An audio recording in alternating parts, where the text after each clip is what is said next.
اچھا میں بڑا حیران رہتا ہوں، پتا پتا میرے رب کی تسبیح اور نماز پڑھتا ہے،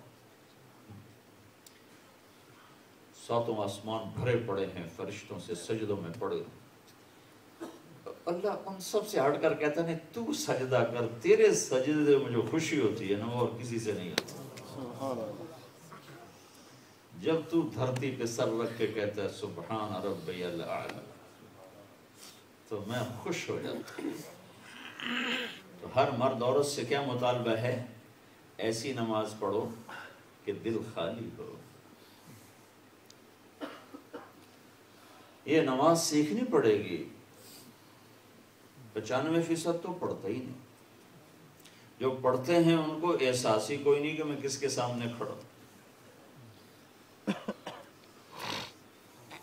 تو میرے نبی کی زندگی کا خلاصہ 2 بات جو آپ نے دنیا سے جاتے ہوئے کہی تھی، الصلاۃ وما ملکت ایمانکم، اے میری امت ایک نماز نہ چھوڑنا۔ پورے دین پر تو آتے آتے آئیں گے، لیکن 2 باتیں اگر آپ سیکھ لیں کر لیں مرد عورت تو دین سارا قابو میں آ جائے گا۔ ایک نماز زندہ ہو جائے، اور دوسری چیز ہے وہ اخلاق زندہ ہو جائیں، اچھے اخلاق۔ سارا دین 2 چیزوں کا نام ہے، حقوق اللہ، حقوق العباد، اللہ کا حق، اللہ کے بندوں کا حق۔ اور ایک بات وضاحت کے لیے، جو اللہ نے اپنا حق رکھا ہے وہ تھوڑا ہے، 5 نمازوں کے بعد کوئی مطالبہ نہیں نماز کا۔ ابھی روزے گزر گئے نا، اب سارا سال کھاتے رہو، کوئی مطالبہ نہیں، اگلے سال رمضان آئے گا، نصیب رکھو۔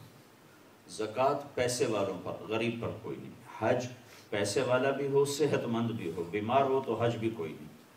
تو عبادت بڑی لیمیٹڈ ہے، گن کے، لیکن جو اچھے اخلاق ہیں اس کی کوئی حد ہی کوئی نہیں۔ میں آپ کو قرآن سے مثال دیتا ہوں۔ اللہ تعالیٰ اپنا حق بتانے لگے کہ میری عبادت کرو، اس کے بعد ماں باپ کا حق بتانے لگے کہ ماں باپ سے اچھا سلوک کرو، ٹھیک ہے؟ اللہ تو بڑی ذات ہے تو زیادہ تو اپنا حق بتاتا۔ اب میں قرآن سے ایک مثال دیتا ہوں، وقت تھوڑا ہے، یہ سارا قرآن ایسی ہی ہے۔ اللہ تعالیٰ نے کہا وَقَضَىٰ رَبُّكَ أَلَّا تَعْبُدُوا إِلَّا إِيَّاهُ، تیرے رب نے یہ آخری فیصلہ کر دیا ہے جو بدلے گا نہیں، کہ صرف اللہ کی عبادت ہوگی اور کسی کی نہیں ہوگی۔ وَقَضَىٰ رَبُّكَ أَلَّا تَعْبُدُوا إِلَّا إِيَّاهُ، یہ ایک سینٹنس ہے، ایک جملہ، ٹھیک ہو گیا؟ اب سنو، اللہ والدین کا حق بتانے لگا ہے، وَبِالْوَالِدَيْنِ إِحْسَانًا، ایک، اما یبلغن عندک الکبر احدہما او کلاہما، 2، فلا تقل لہما اف، 3، ولا تنہرہما، 4، وقل لہما قولا کریما، 5، واخفض لہما جناح الذل من الرحمہ، 6، وقل رب ارحمہما کما ربیانی صغیرا، 7، ربکم اعلم بما فی نفوسکم، 8، ان تکونوا صالحین، 9، فَإِنَّهُ كَانَ لِلْأَوَّابِينَ غَفُورًا۔ 10 جملے ماں باپ کی خدمت اور اطاعت، ایک جملہ اپنے لیے اور 10 ماں باپ کے لیے۔ دیکھو اگر میں اللہ کی نماز نہ پڑھوں تو اللہ کو تو کمی کوئی نہیں نا، لیکن ماں باپ کی خدمت میں کمی کروں گا تو ماں باپ کا دل خراب ہوگا۔ تو اللہ تعالیٰ نے بندوں کے حقوق اور بندوں سے حسن سلوک کو بہت پھیلایا کہ ماں باپ کے آگے اوں نہ کرو۔ ہم تو کہتے ہیں نا عربی میں اف، یہ سب سے ہلکا لفظ ہے، اور ہمارے ماں اماں نے بولا ہاں، ہر وقت بولاتی رہتی، ہاں کیا ہو؟ ایک صحابی کے بارے میں کہا گیا یا رسول اللہ مر رہے ہیں، کلمہ نہیں پڑھا جا رہا، تو اب صحابی ساری دنیا شیخ عبد القادر جیلانی سے بھر جائے، جنید بغدادی سے بھر جائے تو ایک صحابی کے بدن کے بال کے برابر، تو اب تیزی سے گئے، تو آپ نے کہا بیٹا کہو لا الہ الا اللہ، کہ یا رسول اللہ نہیں کہہ سکتا، بول رہے ہیں کہا یہ نہیں کہہ سکتے. تو آپ نے فوراً پوچھا ماں باپ میں سے کوئی ناراض ہے؟ یہ نہیں پوچھا نماز چھوڑی تھی، شراب پیتا تھا، زنا کرتا تھا، نعوذ باللہ، جوا کھیلتا تھا. سب سے پہلے کیا پوچھا؟ ماں باپ میں سے کوئی ناراض نہیں؟ کہا جی ماں ناراض ہے. تو اپنے ماں کو بلایا، کہا اماں آپ اپنے بچے سے ناراض ہو؟ کہا جی ناراض ہو. کیا ناراض ہے؟ کہا جی اور کوئی نہیں، بہت نیک نمازی پرہیزگار فاضل گزار، جب مجھ سے بولتا تھا تو بہت تیز لہجے میں بولتا، سخت بولتا تھا. آج کا دور تھوڑا ہی تھا کہ ماں کو ہی تھپڑ مار دیا. کتنی ماؤں کے دکھڑے میں سنتا ہوں جو میرے اولاد نے مارا ہے، کتنے باپ کے دکھڑے سنتے ہی بچے نے مارا ہے. آپ نے کہا تو معاف کر دے. کہا نہیں جی میں نہیں معاف کرتا. آپ نے کہا اچھا اگر میں اسے آگ میں جلاؤں پھر تو معاف کرے؟ کہا نہیں اتنا تو میں نہیں، ناراض کے میں اس کو آگ میں جلتا دیکھا. کہا اللہ کی بندی اگر تو نے اسے معاف نہ کیا تو اللہ اسے دوزخ میں جلا دے گا. ہاں کون؟ صحابی، 2012 کا مسلمان نہیں، صحابی. تو نے کہا اچھا یا رسول اللہ میں معاف کرتی ہوں. تو ہم نے کہا بیٹا کہو لا الہ الا اللہ. نے کہا لا الہ الا اللہ، اور اس کی جان نکل گئی.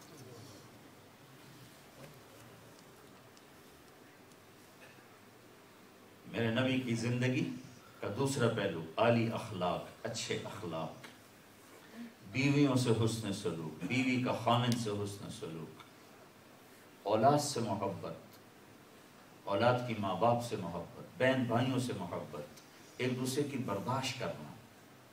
میاں بیوی کے تعلق کو قرآن نے جو بیان کر دیا ہے 2 لفظوں میں انتہا کر دیا، ہن لباس لکم وانتم لباس لہن.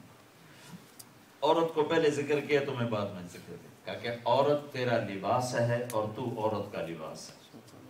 تیری بیوی تیرا لباس ہے اور تو اپنی بیوی کے لیے لباس ہے. اب آپ اپنے لباس پر خود گندا پانی ڈالو گے؟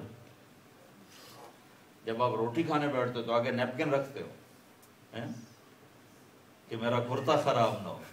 بیٹھتے ہوئے اپنی کریز ٹھیک کر کے بیٹھتے. ایک میری خیر بہت بھی بگڑی آتے ہیں، اللہ تعالیٰ نے پردہ ڈالا ہے. کالج سکول دور میں ذرا میری کریز خراب ہوتی تھی تو میں اتار دیتا تھا، اگر اس طریقے کر کے دوبارہ لاؤں. وہ عادت آج تک باقی رہے. بیٹھ تو میں دیکھتا ہوں میری کریز تو نہیں خراب ہوتی. وہ میری ایک غیر فطری عادت ہے، وہ میرے قابو میں نہیں. ہر وقت میرے کپڑے استری ہو رہے ہوتے تھے. تو جو اپنے لباس کا کتنا خیال کرتے ہو، تو اللہ کہہ رہا ہے اپنی تمہاری بیوی تمہارا لباس ہے، اس پر دھبا نہ لگنے دو. اللہ عورت سے کہہ رہا ہے تیرا خامن تیرا لباس ہے، اس پہ دھبا نہ لگنے دو. ہاں صرف ایک شکل میں آدمی اپنے کپڑے پھاڑتا ہے، یا کوئی عورت اپنے کپڑے پھاڑتی ہے جب پاگل ہو جائے. پاگل پن میں کپڑے پھاڑے جاتے ہیں. عقل مند جتنا بھی غصے میں ہو گریبان چاک نہ کرے. تو اللہ مردوں سے کہہ رہا ہے عورت تیرا لباس ہے، اس کو داغ لگنے سے بچا، اسے دھبا لگنے سے بچا. اور اللہ عورت سے کہہ رہا ہے خامن تیرا لباس ہے، تو اپنے لباس کی کتنی میچنگ کرتی ہو، کتنے اس کے اوپر پھول کڑھائیاں کرتی ہو. تیرا سب سے خوبصورت لباس تیرا خامن ہے، اس کی عزت کو باقی رکھ، اس کے احترام کو باقی رکھ. ایک محبت ایسی ہے جس کو دیکھ کر اللہ خوش ہوتا، وہ ہے میاں بیوی کی محبت، جس کو دیکھ کے اللہ خوش ہوتا. اور ایک لڑائی ایسی ہے جس کو دیکھ کر اللہ سب سے زیادہ ناراض ہوتا ہے، وہ میاں بیوی کی لڑائی ہے، جس کو دیکھ کر اللہ سب سے زیادہ ناراض ہوتا ہے. اور ایک لڑائی ایسی ہے جس پر صلح ہو جائے تو اللہ پچھلے سارے گناہ معاف کر دیتا ہے، وہ میاں بیوی کی لڑائی ہے. اگر میاں بیوی لڑ کے صلح کر لیں تو اللہ پچھلے سارے گناہ ان کے معاف کر دیتے. ایک گھر کیسے ہونا چاہیے، یہ میاں بیوی کو اہمیت کیوں ہے کہ اگلی ایک نسل تیار کرنا. عورت کو جاب سے کیوں روکا اللہ تعالیٰ نے؟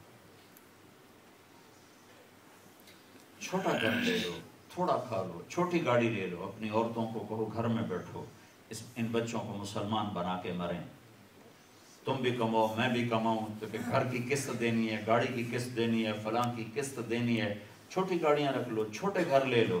لیکن میں ان مسلمان بہنوں سے کہتا ہوں کہ گھروں میں رہو، گھروں میں رہو، اپنی محنت اپنے بچوں پہ کرو، کہ آپ پرائے دیس میں ہو، اس طرح چھوڑ کے مرو کہ یہ ایمان والے ہوں، اخلاق والے ہوں، کردار والے ہوں۔ یا کچھ کہنا نہیں، کچھ کہنا ہے تو پھر ڈنڈا اٹھانا ہے، دونوں چیزیں غلط ہیں۔ اپنی اولاد کے لیے ٹائم نکالو، ٹائم نکالو۔ کتنے لوگ ہیں اتوار کو بھی چھٹی کو نہیں کرتے، اتوار کو بھی جاتے۔ تو جن بچوں کے لیے کما رہے ہو انہیں تمہارا پتہ ہی نہ ہو یہ کون ہے، تو یہ پونڈ کس کام کے ہیں؟ میرے نبی نے کہا اکرموا اولاد، اپنی اولاد کو عزت دو، ان کی تربیت کرو عزت کے ساتھ۔